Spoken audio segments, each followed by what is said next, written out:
discuss a topic that is everywhere around us in the world we live in today, but is very destructive, and that is tribalism.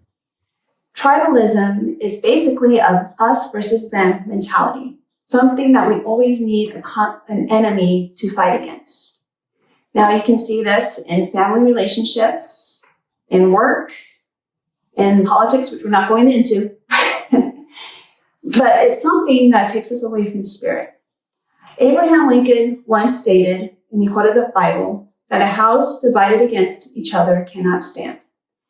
And that is kind of where I feel like tribalism is something that we need to really fight, because it is so natural for us to want an enemy to fight against, even if the enemy is our brothers or sisters. Now, I'm going to give a quick example. I grew up in a family of all girls. And for some reason, we always ended up on our own little tribes, us versus them. Whenever our sisters on the opposite side did something wrong, we just jumped on that, Mom, Dad, so-and-so did this. And we know sometimes you gain pleasure when your brothers and sisters fall, because you want them, for some reason, to fall. You want to be right. You want them to be wrong.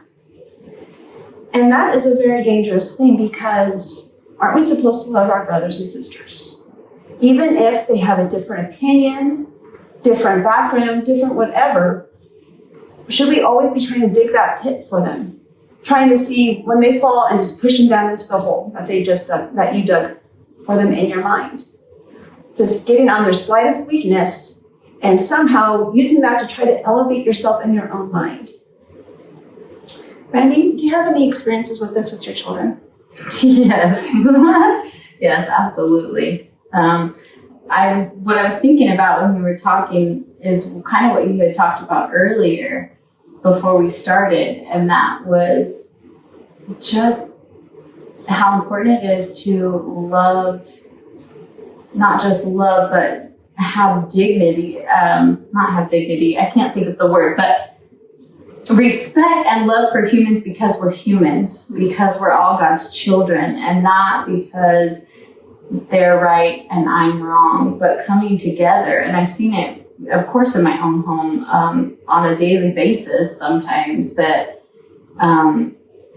he did this, she did that, instead of unity. And when we can come together, when we can find something common, and even that commonality is just the fact that we are children of God. And so therefore we all require respect and love from each other, even if it is such a difference of opinion. Yeah. And it's tricky to help kids see that, for sure. Yeah, because we can't force everyone to have our opinion. We're not all the same.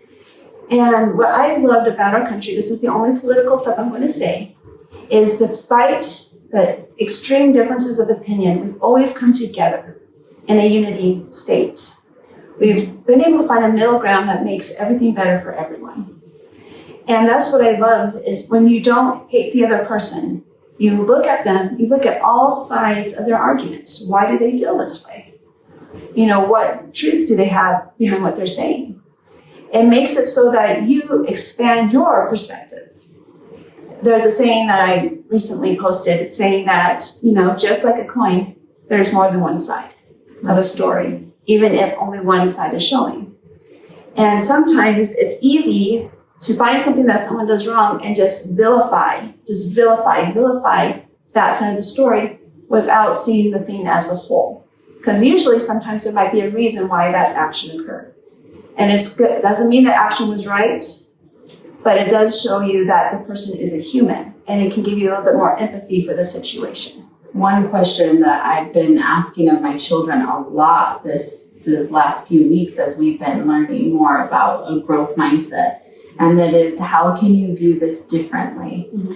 So my son was so upset because he felt like his sister was trying to copy him, and he doesn't like to be copied. And so he kept saying, I hate it when somebody copies me. And well, how does that make you feel when you say that? Mm-hmm. And then he's like, well, it makes me feel bad. And so how can you view this differently then? What are the other possibilities here? Oh, well, she just wants to be like me. She loves what I'm doing. What I'm doing is so neat and I think if we would all stop and ask ourselves, how can I view this differently? What is the reason why they have this strong opinion or whatever, and just meet them where they're at. There's always going to be a conflict. There's always going to be an opposition. There has to be. But we don't have to make that as a way to not be kind to each other. Yeah. Because hate just breeds hate. Breeds hate. Yes. Right. And hate and more hate, does that ever really solve a problem? No. It's like my daughter said earlier in the week, you can't put out a fire with a fire. Yeah. And then everything just ends up burning. Absolutely. Yeah. Contention is, there's a saying in our family, contention is of the devil. And when you're sitting there and just trying to push someone down, that doesn't give you a spirit of love.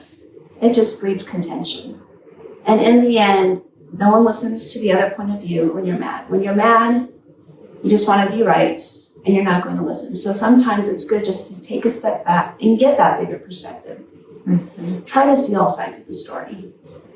And with that, we're going to go ahead and end our show. And thank you for joining us, and we hope to see you soon. Bye.